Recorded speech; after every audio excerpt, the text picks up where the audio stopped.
दिल्ली स्थित पीएम आवास पर बीजेपी चुनाव समिति की बैठक संपन्न हुई है। बैठक में उत्तर प्रदेश, तेलंगाना, पश्चिम बंगाल, छत्तीसगढ़, राजस्थान, मध्य प्रदेश, राजस्थान, त्रिपुरा, गोवा, उत्तराखंड, गुजरात, असम, झारखंड, तमिलनाडु, पुडुचेरी, अंडमान निकोबार, उड़ीसा, दिल्ली, मणिपुर, जम्मू कश्मीर की सीटों पर मंथन हुआ। इनसे जुड़ी करीब 300 सीटों पर 3-3 उम्मीदवारों का पैनल तैयार किया गया है। पार्टी की योजना 2 मार्च तक पहली सूची जारी करने और 10 मार्च तक 300 सीटों पर उम्मीदवार घोषित करने की है।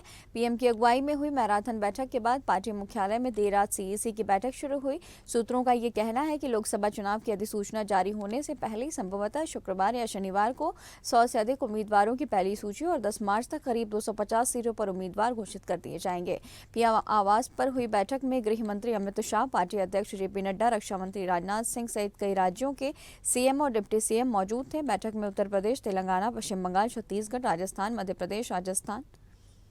इसी खबर पर तमाम जानकारी के साथ दिल्ली से हमारे संवाददाता राहुल हमारे साथ जुड़े हुए हैं। राहुल, बड़ी बैठक संपन्न हुई है। बीजेपी की ये बड़ी बैठक, कहा जा रहा है कि कल सूची जारी हो सकती है। इसके साथ ही 10 तारीख तक 300 सीटों पर लगभग बीजेपी अपने प्रत्याशी उतार सकती है। इस वक्त की क्या अपडेट? आपको पता है कि 28 और 29 फरवरी को भारतीय जनता पार्टी की कोर कमेटी की बैठक हुई थी, जिसमें तमाम राज्य आए थे। 8 राज्य खास करके इसके अंदर उन्होंने पार्टिसिपेट किया था। उसके बाद 8 राज्यों में से 100 जो सूची ये तैयार कर रहे हैं, 28-29 तारीख को सूची आ जानी चाहिए थी, लेकिन अब जो है ये सूची 1 और 2 मार्च को सूची आ जाएगी पहले भारतीय जनता पार्टी की।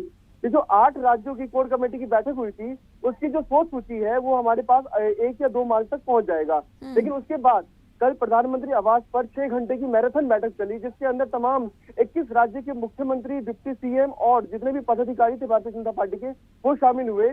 और इस मैराथन बैठक के बाद 300 सीटों के ऊपर 3-3 प्रत्याशियों की सूची बनाई गई। शॉर्ट लिस्टेड किया गया 3-3 लोगों को, एक कॉन्स्टिट्यूएंसी में 3 लोगों को सूची तैयार किया गया। अब यार ये देखिए आप कि ये जो मैराथन बैठक थी, ये जो 6 घंटे की मैराथन बैठक चली, इसमें अब ये उम्मीद लगाया जा रहा है कि नॉमिनेशन से पहले, मतलब कि 10 तारीख तक, 9 और 10 मार्च तक जो है 250 से 300 सूची आ जाएगी हमारे पास, सामने आ जाएगी। अच्छा राहुल, किस तरह से मैनेज किया जाएगा? क्योंकि जो 2019 में जो चुनाव हुआ था उसके बाद से ये बात कही गई थी कि अब इस बार 33% पिछली बार से ज्यादा महिलाओं की संख्या रहेगी। युवाओं को भी बीजेपी पूरी तरह से साधने की तैयारी में है। तो जो पिछले सांसद थे उन्हें कैसे मैनेज किया जाएगा?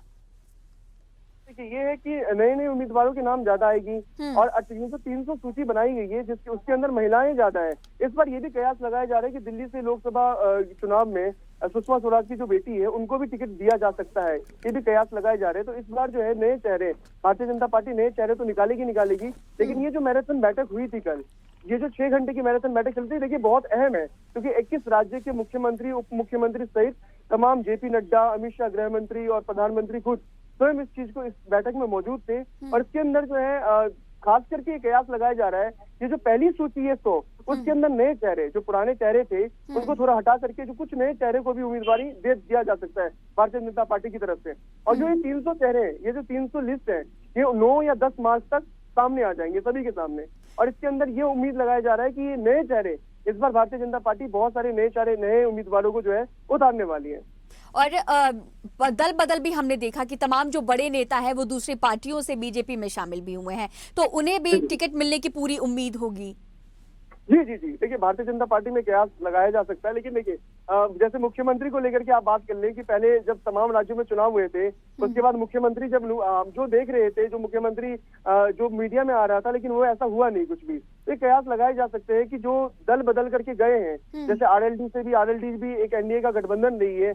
और जो देखिए अब जैसे राज्यसभा का चुनाव हुआ था, जो हमने हिमाचल प्रदेश में देखा जिस तरीके से क्रॉस वोटिंग हुई थी, तो जो दल बदल करके जा रहे हैं, तो उनको उम्मीद है इस बार कि टिकट शायद मिल जाए। लेकिन भारतीय जनता पार्टी में हमेशा जो इनकी पॉलिसी रही है, और इनके तमाम नेता हमेशा ये बोलते रहे हैं कि हमें सबसे पहले प्राथमिकता जो है ये हमें वर्कर्स को ही देते हैं। भारतीय जनता पार्टी के वर्कर्स को, भारतीय जनता पार्टी के जो जुड़े हुए हैं काफी सालों से, उनको ही दिया जाता है। लेकिन जो दल बदल करके आए हैं राहुल जी, उन्हें किस तरह से मैनेज करेंगे? क्योंकि बीजेपी में आए हैं तो उम्मीदों के साथ ही आए होंगे दूसरे दल के नेता। जी, बिल्कुल।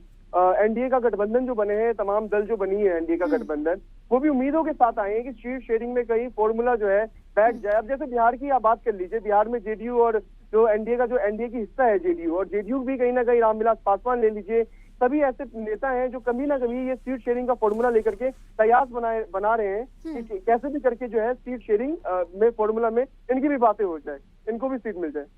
ठीक है राहुल, तमाम जानकारियों के साथ बने रहने के लिए आपका बहुत शुक्रिया। तो बीजेपी ने 300 सीटों पर अपने नामों की सूची का पैनल तैयार किया है। अगर आपको हमारा वीडियो पसंद आया तो लाइक, शेयर, कमेंट, सब्सक्राइब करें, बेल आइकन का बटन दबाएं, हमारी वेबसाइट swadeshlive.com पर जाना ना भूलें।